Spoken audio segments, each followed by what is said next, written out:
Gotcha.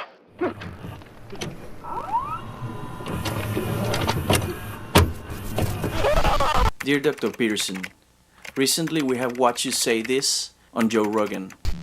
And I think most people hear Marxism and they think socialism. Yep. They think pooling all your money together.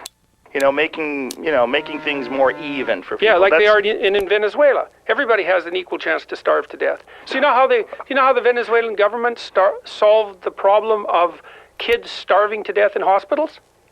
How? They made it illegal for the doctors to report starvation as the cause of death. Right. Wow. That's Venezuela in a nutshell. Yeah, everyone's equal there. They all have the same number of bones to gnaw on. Yeah, that's a horrible thing, but... Yeah, it's a horrible thing. Undeniably. This comment is so true to the heart of what is happening that one would think only a Venezuelan person could describe it so well. This video letter is intended to link your so needed message of responsibility and individualism. And we have to be able to say what we have to say badly, or we won't be able to think at all. And I know where that leads. I studied totalitarianism for 4 decades, and I know how it starts. Oh, there we are. With the certainty of a current and tragic reality.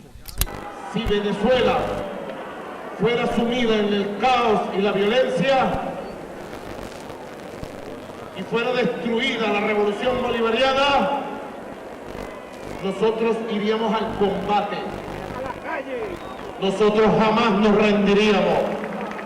Y lo que no se pudo con los votos, lo haríamos con las armas. Liberaríamos nuestra patria con las armas. And perhaps even there to make a suggestion in regards to that message, which you have said to consider the cure for tyranny and chaos in the age of postmodernism and neo-Marxism.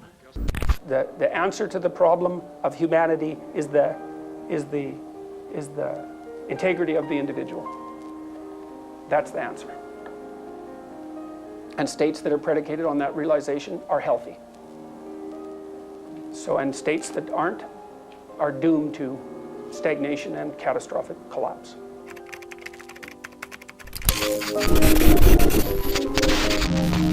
If you ever thought that maybe Auschwitz and the gulags have become too distant, too old, too black and white, talk about Venezuela.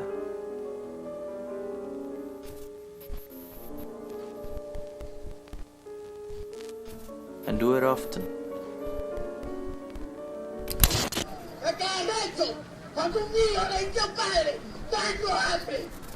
Talk about the hundreds of political prisoners, some of whom have been tortured in ways that are indescribable. Talk about the sick people who can't receive medical treatment because there are no medicines. Talk about the thousands of refugees who cross the border every day, carrying the little they owe on their shoulders. Talk about this monster, the whale that swallowed Stalin, and his cohort of thugs, narcos, and terrorists. Bailando con mi ritmo vallenato, a todito yo lo pongo a vacilar. Caracas, Caracas, como me gusta bailar.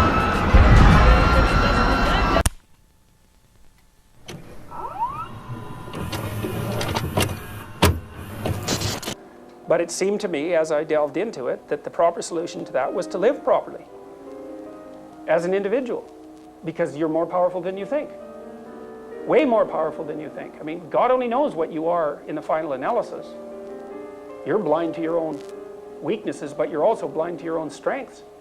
And so then I think, well, if you got your act together, it'd be better for you, and instantly it would be better for your family, assuming they wanted you to get your act together, and not everyone does, and then it would be better for the community. It's like, how far could you take that? If you stopped wasting time, and if you stopped lying, and if you oriented yourself to the highest possible good that you could conceive of, and you committed to that, how much good could you do? Well, I would say, why don't you find out?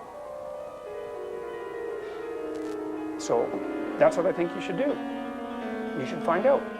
You don't have anything better to do. And there's nothing in it, as far as I've been able to tell, there's nothing in it but good. So maybe you could sort yourself out so that you wanted nothing but the good. And then maybe you could help make that manifest in the world. And maybe we wouldn't have all these terrible problems then.